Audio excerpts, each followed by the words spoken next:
At bago tayo magtapos, bisitahin muna natin ang Taj Mahal ng Pilipinas na makikita sa Negros Occidental kung saan isang mayamang nakaraan ang nagkukubli rito. Narito ang isang pampagood vibes na love story na pinagtibay ng panahon. Hatid ni Eunice Samonte.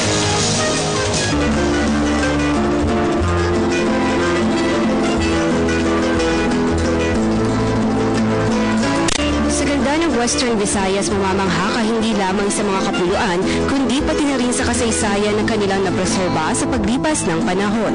Kagaya na lamang ng mga ancestral houses na halos isinisigaw ang yaman ng nakaraan. Tourist destination ngayon sa Western Visayas ang dating isang magandang palasyo na ngayon ay niluma na ng panahon. Ito ang mansyon ni Don Mariano Braga na mas kilala ngayon bilang The Ruins, ang tinaguriang Taj Mahal ng Pilipinas. Ito ay isang makapiging hiningang gusali na itinayo sa ngalan ng pag-ibig at ikinulong naman sa poot ng digmaan. Matamis at masalimuot ang kwento sa likod ng gusali ito na makikita sa pagitan ng Bacolod City at Negros Occidental.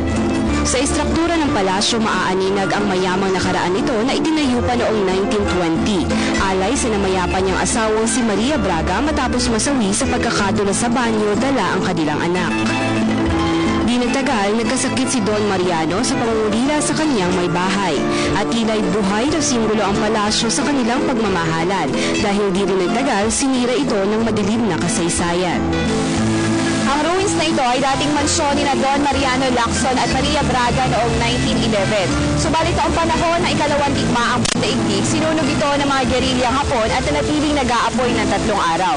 Sa ngayon, ito ay nananatiling simbolo ng kanilang wagas na pagmamahalan. Ito ay may lawak ng 440 hectares at may 103 square meters naman sa bahay.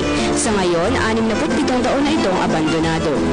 After niyang sinunog, doon mas nakita or nakita kung gaano or ano yung halaga ng the ruins o yung history nito at kung paano nakaka-apekto sa mga taong nakakaalam ng history ng lugar nito.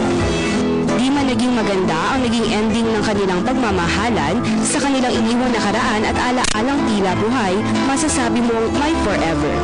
Para sa Telebisyon ng Bayan, ako si Eunice Samonte.